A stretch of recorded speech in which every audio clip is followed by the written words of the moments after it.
Hi, I'm Hayden Ramsey from Atlanta, Georgia. The documentary you're about to see is part of my Girl Scout Gold Award project. I was inspired to raise awareness among high school teens about the importance of gaining healthy coping skills after the loss of a dear family friend, Paul Taylor. Mr. Taylor was the father of my friend Kelly. He was a soccer coach, a neighbor, and very involved at our family's church. In 2012, he was tragically killed in a biking accident. 2 weeks later, Kelly and I had to go on choir tour and then immediately to Europe for an educational tour. It amazed me to see Kelly grieve, and yet she still continued with her everyday life. To me, she was unsinkable. She was able to do small, everyday things in order to continue living. She was like a rubber duck staying afloat. It made me realize that teens our age were also having to cope with their own adversities. Kids were dealing with depression, academic pressures, disabilities, losing a parent to cancer, and even seeing a terroristic attack. By hearing these teens' stories, I want to share with you simple strategies that they have used in order to cope with stress and adversity. Like them, we too can be unsinkable. In this video, you'll hear from adults who look back on their teen years and how they've coped. You'll hear from students who have recently dealt with unimaginable things, and from students who have dealt with adversity every single day. By doing this project, I hope that we can all help each other stay afloat, even when the tides of life try to pull us under.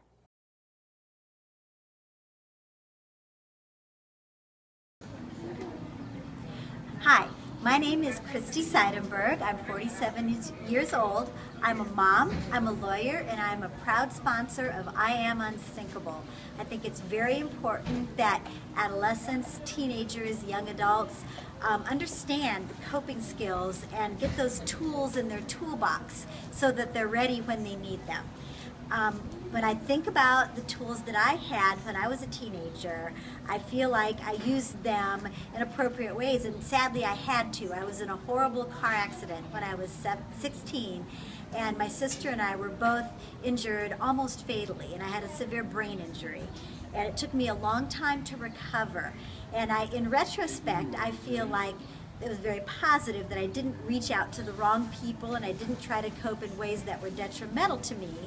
But I probably could have been able to voice my needs more appropriately and get help more quickly had I had those tools in my toolbox when I was a teenager. So I feel like this campaign is very important. Hi, my name is Brian Harper. I am 45 years old.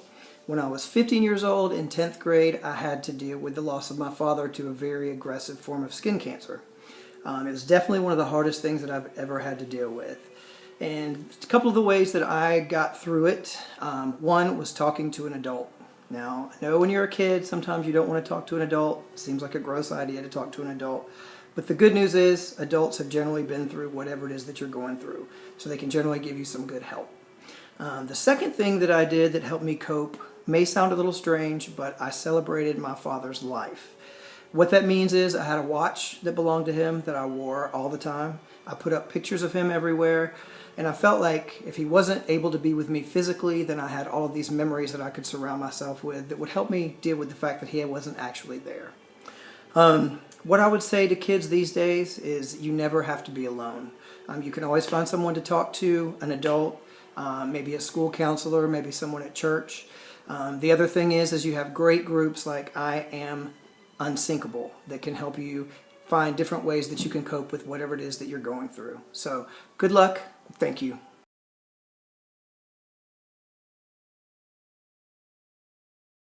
Losing a loved one, whether you know it's going to happen because of a long-term illness or whether it's unexpected, is one of the most painful experiences to overcome. I'm Dwayne Cagle. I run track for Archer High School. I'm 16, and in 2006 I lost my sister, and 4 years after that, in 2010, I lost my mom, and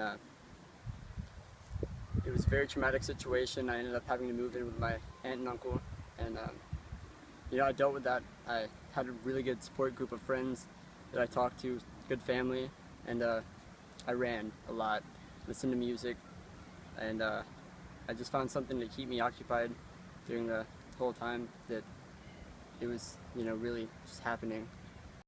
Hi, I'm Kelly Taylor, and I go to Lakeside High School, and during my freshman year, my dad passed away, and to cope with that, I just surrounded myself with family and friends, and I didn't keep my emotions inside or what I was feeling inside, and I let myself grieve and knew what I had to do to grieve. I'm Hannah Cool. I go to Lakeside High School. In the 8th grade, my mom died, and to cope with that, I have cut my hair a lot, and I dye my hair a lot, and I mainly listen to music because in music that's like a way to get away from everything. Terrorist attacks are frightening, unexpected, and incomprehensible. Part of a normal coping process is becoming angry and vocal. You're about to hear firsthand of someone who lost friends and a community to senseless terrorism and how he and others continue to cope. My name is Matthew Boyer. I'm 15 years old, and I live in Nairobi, Kenya. 7 months ago, on September 21st, the nation froze and watched in horror as one of our local malls was attacked by terrorists. In 3 days' time, 68 fell dead and 200 plus were wounded. My classmates happened to be there. As the days carried on, all we could do was hope that the ones we knew and loved had made it out safely. I guess that was too much to ask for. On the second day of the attack at about 7 o'clock at night, I got a call from one of my friends. On the other end, I could hear he was crying, so I asked what was wrong, and he said she's dead. And I asked who, and he said Nuriana, and as it hit me, my phone dropped from my hand and legs gave way, tears streaming down my face. Why did it have to be her? The year before, her locker had been right below mine. Every day as I walked into school, I was greeted by that bright, caring smile that was hers. Occasionally, we would walk to class together and talk sports because that is what we loved most. She was an amazing girl, known and loved by everyone. In the 2 weeks that followed the attack, every single person in our school was in some way or another affected. Everyone dealt with the stress and sadness in different ways. Some didn't come to school, others reached out for their friends' support. It varied. I, however, continued to do what I do best, play sports and hang out with friends and try to live as normally as possible, because it's called a terror attack for a reason, and if you let it scare you and terrorize you, they win.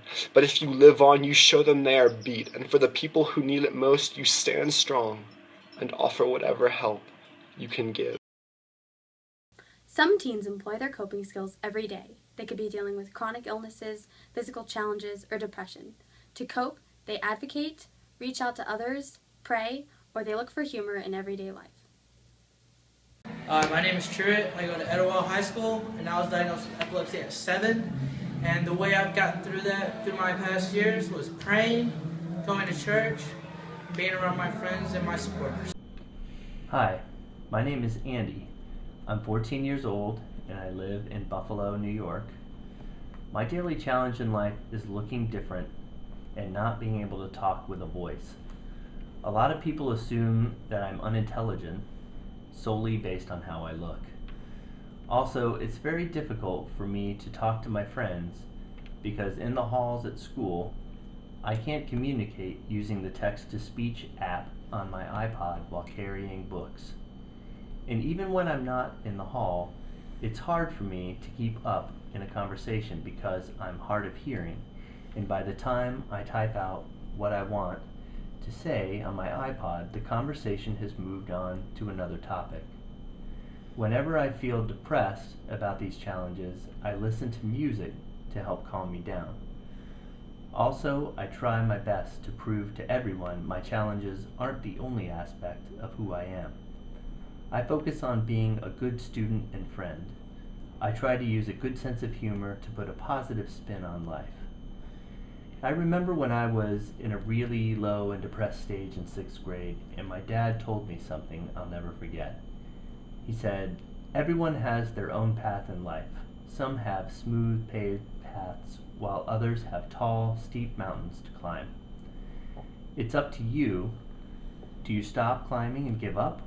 Or do you keep climbing through all of the obstacles life throws your way?"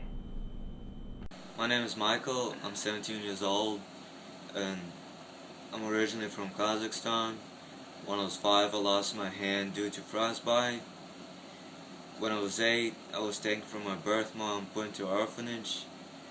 At the age of 10, I was adopted and came to America, and I had to learn new language and new customs.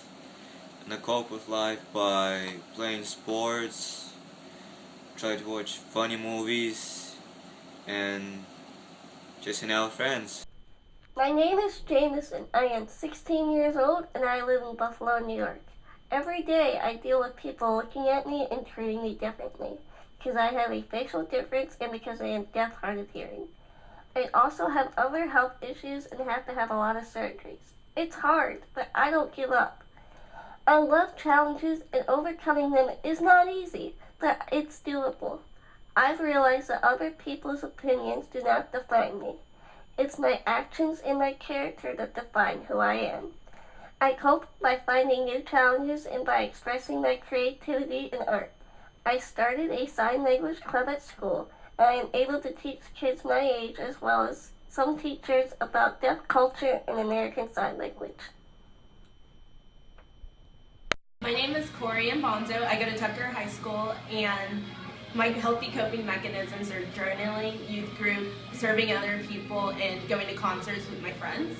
I found out that these mechanisms really work for me because in 8th grade I went through a time where I didn't quite know who I was or wanted to be, and I felt like everyone was leaving me and didn't care about me. And so I started creating these stories that were really extravagant, where people would feel sympathetic for me or just want to be around me in general. And that through these stories it led to me losing even more of my friends, and I became an isolationist because that form of escapism just doesn't work. So I found out I was able to pick myself back up by going to concerts with a bunch of my friends, and that kept the music is one part of it, but being surrounded by all the people that care about you and making all those memories, that really helps. And then journaling is great because I feel like I can actively put all of my emotions on a piece of paper, and everything is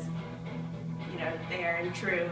And then when I serve other people, I realize that people who don't even know you, who have no idea what you've been through and you don't know what they've been through, you can come together, and it's just, I don't know, it's a beautiful thing.